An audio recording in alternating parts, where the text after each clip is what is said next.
मौर्य ने बढ़ाई अखिलेश की टेंशन, फिर भी नहीं लेते कोई एक्शन। मौर्य के विवादित बयान जारी, चुनाव में सपा पर पड़ेंगे भारी। नमस्कार, कैपिटल टीवी में आपका स्वागत है और मैं हूं आपके साथ प्रिया बिस्ट। अब वक्त हो चला है कैपिटल टीवी की खास पेशकश स्पेशल स्टोरी का। समाजवादी पार्टी के बड़बोले नेता स्वामी प्रसाद मौर्य ने एक बार फिर से विवादित बयानों का सिलसिला शुरू कर दिया है। उनके बयानों को लेकर समाजवादी पार्टी कई बार असहज हो चुकी है। सीनियर नेता भी स्वामी प्रसाद मौर्य के बयानों से कन्नी काटते दिखे हैं। स्वामी प्रसाद मौर्य के चलते पार्टी को विरोध पार्टियों का सामना करना पड़ा। खुद सपा ने भी जमकर स्वामी प्रसाद मौर्य की आलोचना की।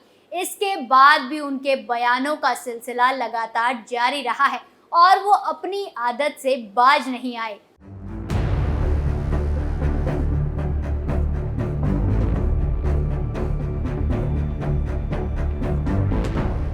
उत्तर प्रदेश में धर्म की राजनीति के जरिए स्वामी प्रसाद मौर्य अपनी अलग पहचान बनाने की कोशिश करते दिख रहे हैं।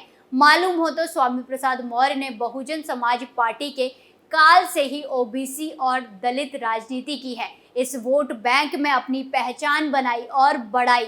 मायावती के साथ रहते हुए उनके साथ दलित और ओबीसी के कई बड़े चेहरे भी जुड़ गए थे।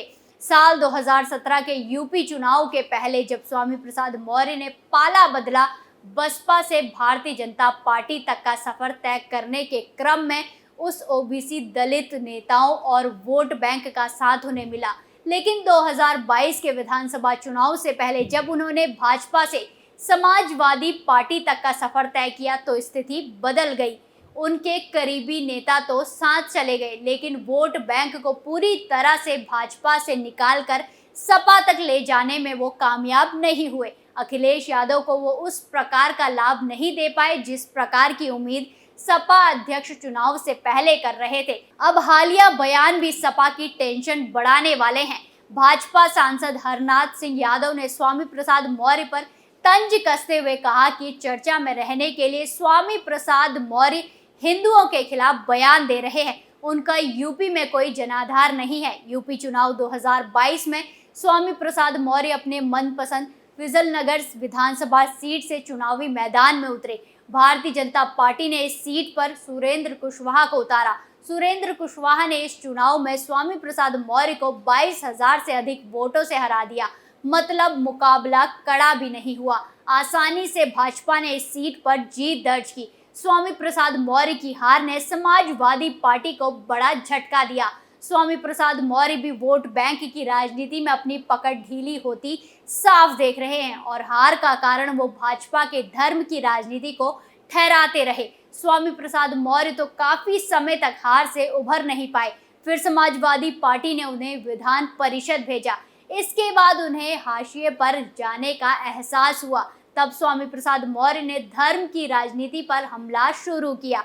बिहार के शिक्षा मंत्री चंद्रशेखर के रामचरितमानस पर दिए गए बयानों को उन्होंने आगे बढ़ाया। धार्मिक पुस्तक पर बैन लगाने की मांग उठाई और अब वो बद्रीनाथ धाम पर दिए अपने बयानों को लेकर एक बार फिर से चर्चा में बने हुए हैं। रामचरितमानस में तुलसीदास के दोहों का जिक्र कर उन्होंने इसे दलित, आदिवासी, महिला और पिछड़ों का विरोध करार दिया। इस पर बैन लगाने की मांग करनी शुरू कर दी। विवाद गहराने लगा तो समाजवादी पार्टी के भीतर उनके खिलाफ आवाज उठने लगी। हिंदू धर्म के खिलाफ उनके बयानों को बताया जाने लगा। विरोध की चपेट में सपा अध्यक्ष अखिलेश यादव तक आए। पार्टी के भीतर हो रहे विरोध को खत्म करने के लिए सपा अध्यक्ष अखिलेश यादव ने नेताओं पर कार्रवाई कर दी। 2 महिला नेताओं को पार्टी से बाहर का रास्ता दिखा दिया, लेकिन पार्टी उनके बयानों से हमेशा कटती रही। अखिलेश यादव और शिवपाल यादव ने उनके बयानों को निजी बताया। हालांकि स्वामी प्रसाद मौर्य को पार्टी का राष्ट्र महासचिव बनाए जाने के बाद मामला फिर भड़का। स्वामी प्रसाद मौर्य धार्मिक स्थल, मठ, मंदिर, पुजारी, ब्राह्मण से लेकर अन्य मसलों पर हमलावर रहे हैं। सपा के लिए स्वामी प्रसाद मौर्य मजबूरी, लेकिन राजनीतिक मैदान में बदलाव जरूरी। जहां अखिलेश यादव की ओर से पार्टी के नेताओं को साफ संदेश दिया गया है कि सांप्रदायिक मसलों पर किसी प्रकार की प्रतिक्रिया या बयान देने से बचे। रामचरितमानस प्रकरण के बाद पार्टी का ये संदेश आया था, लेकिन ये संदेश स्वामी प्रसाद मौर्य पर लागू नहीं होता है। वो लगातार विवादित बयान देते रहे हैं। रामचरितमानस प्रकरण पर अखिलेश के MY समीकरण का प्रभावी अंग यादव वोट बैंक के भीतर से नाराजगी सामने आई। इसके बाद भी स्वामी प्रसाद मौर्य पर सपा अध्यक्ष कोई लगाम लगा पाने में नाकामयाब हुए। इस संबंध में राजनीतिक जानकारों का मानना है कि अखिलेश PDA की बात करते हैं, मतलब पिछड़ा दलित अलायंस। पिछड़े के नाम पर उनके साथ यादव वोट बैंक भी जुड़ता है। MY में जब तक गैर यादव, OBC और दलितों का वोट नहीं जुड़ता, जीत का समीकरण तैयार करना संभव नहीं होगा। ऐसे में अखिलेश यादव के लिए स्वामी प्रसाद मौर्य गैर यादव, OBC और दलित वोटों को लाने वाले नेता के रूप में दिखते हैं, इसीलिए वो पार्टी के लिए जरूरी हैं। लेकिन यूपी में स्वामी प्रसाद मौर्य को लेकर समीकरण बदलता दिख रहा है।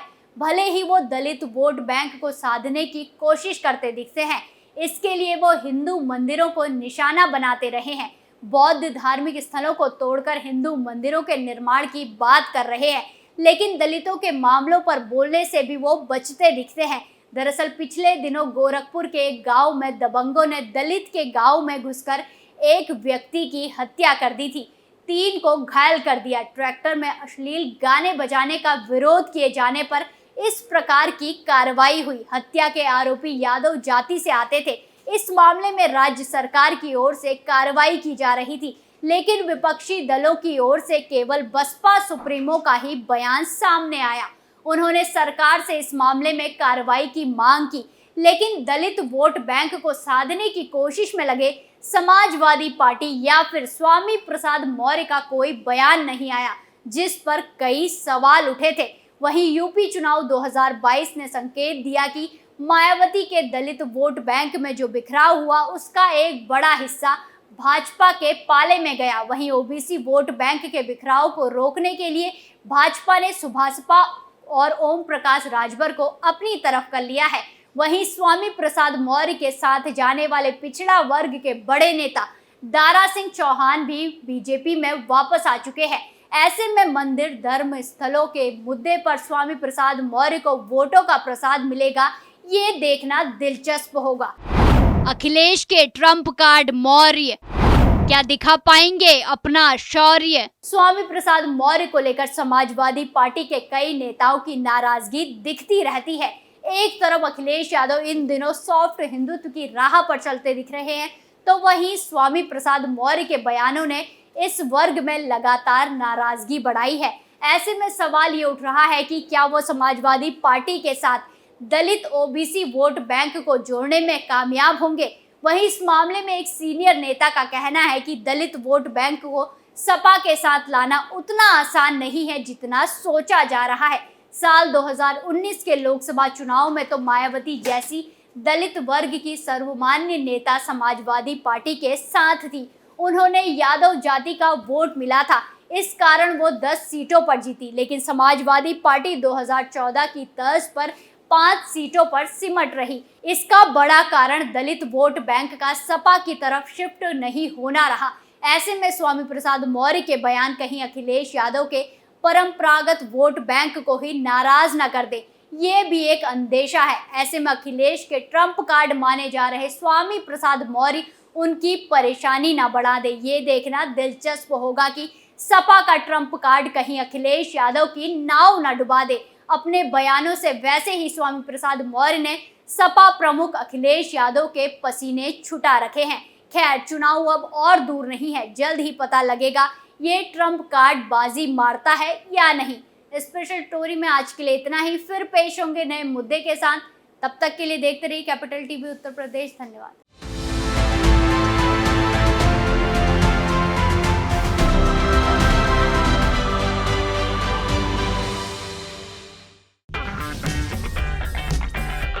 अगर आपको हमारा वीडियो पसंद आया हो तो इसे लाइक करें, हमारे चैनल को सब्सक्राइब करें और हाँ, बेल आइकन दबाना ना भूलें ताकि आप तक हमारे वीडियो की नोटिफिकेशन पहुंचती रहे। आप अपना सुझाव हमें कमेंट बॉक्स में दे सकते हैं। हमारे साथ जुड़ने के लिए शुक्रिया।